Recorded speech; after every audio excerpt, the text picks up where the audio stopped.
Hey guys, this is Pedro from Jopeme. Welcome to the channel. Today we're going to be looking into this animation and I will show you the process of creating this from beginning to end.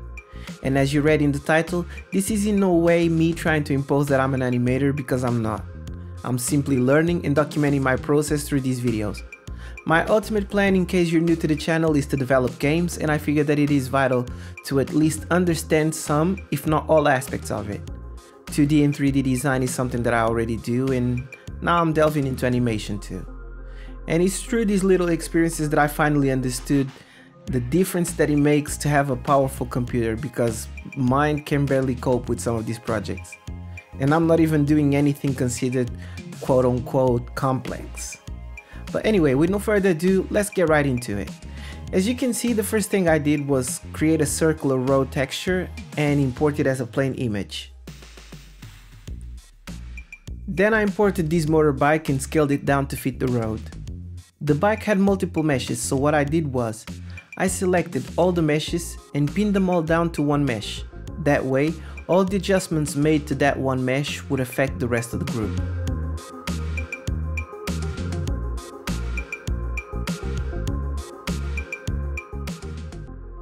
After that, I added a cylinder and scaled it up to fit the borders of the road.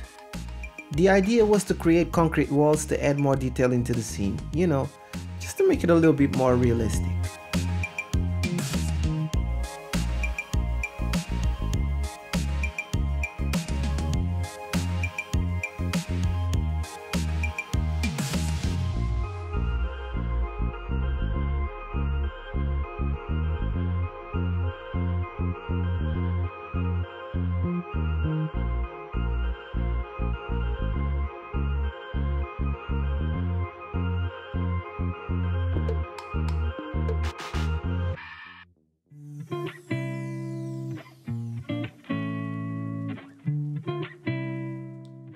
Next, I created some white lights to illuminate the scene and also enhance the animation in the end. Without these lights, the animation just wouldn't look right. That's just my opinion.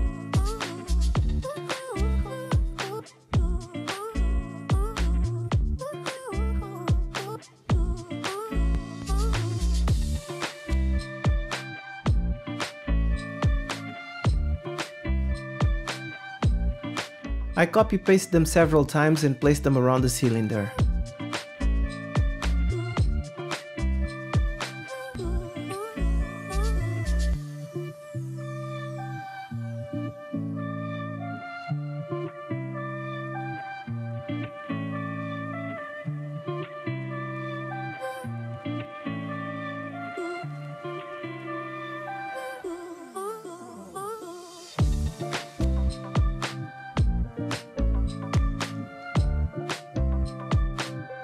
The bike was looking kinda boring, so I had to give it some textures. Some of the textures didn't even show up on screen, but I put them anyway because it made me feel good.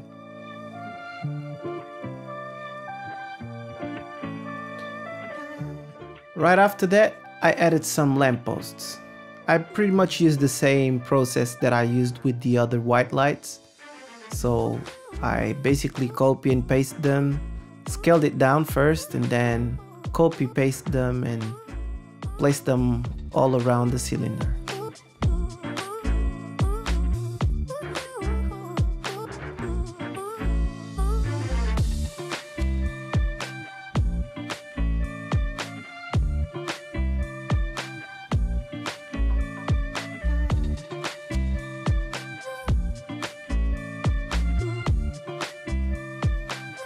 Next for me was to set up the camera's position, because I wanted to make sure that I would place the camera in a position where it would focus on the motorbike, the background, and some of the elements that I added to the scene, and nothing else. Because as you can see, the scene is pretty empty, and you know, camera position is definitely very important for this animation.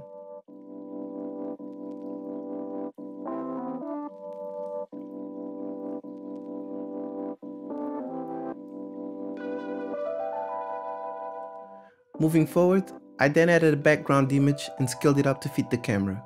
I used an emission material to make the lights and colors in the image pop up, creating the illusion of real-life brightness. After that, I inserted location keyframes from 0 to 250 frames, making the image slide from left to right, again giving the viewer the perception of movement. The next step was adding a character to the scene and have him sit on top of the motorbike. I downloaded this character from Mixamo, and then what I had to do was scale it down and place him next to the motorbike, and then change the pose of his skeleton to fit the motorbike frame.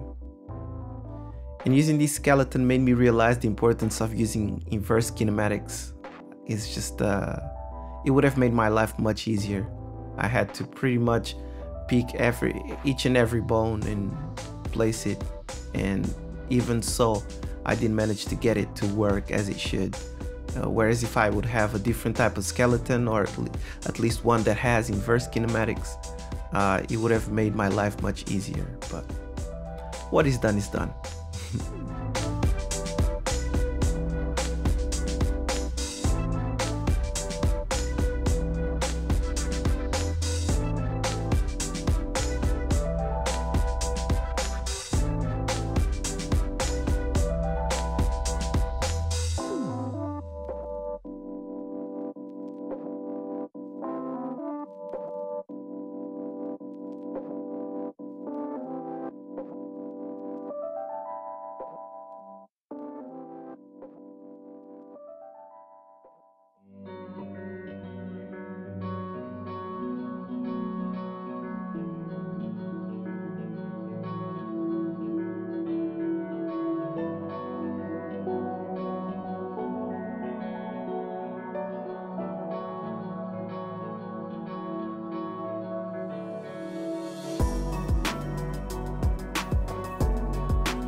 It was then time for me to add some more materials like the light bulb on the motorbike, as well as some neon lights, just to stylize it a little bit more.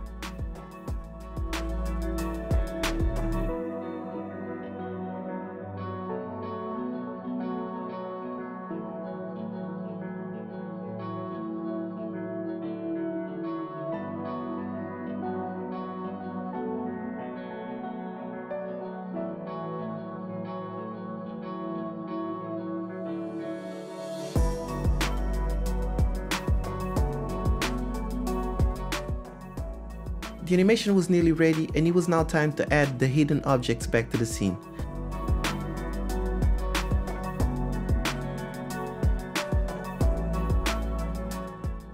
By that time, I didn't finish adding the lampposts I was going to need, so I did that, using the copy-paste method I mentioned before.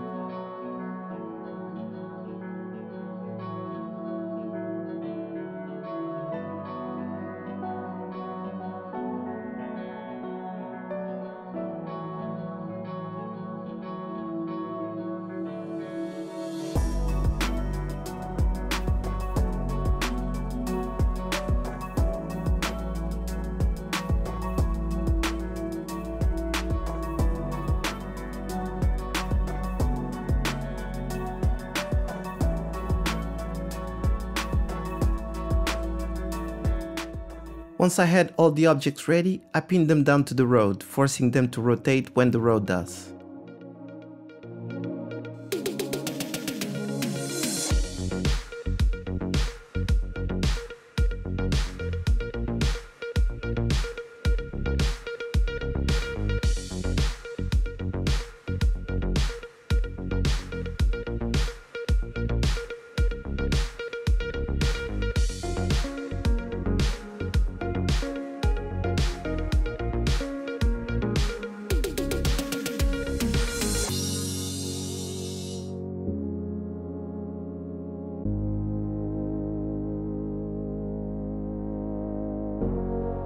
Finally, it was time to test the animation and see if it works. And it did. Now, I'm not gonna say that this is an amazing animation, that's not the point of this video, but I think that it's a good starting point for someone who really wants to understand how to work with animations. It's by doing these small exercises that we learn, and I hope that this in any way can possibly give you some ideas for some of the things and projects that you would like to work on. And here's the final result. I hope you like it, and if you do, please don't forget to subscribe to the channel if you haven't, and hit the notification button so you'll be notified every single time I post a new video. And with that being said, I'll see you on the next video.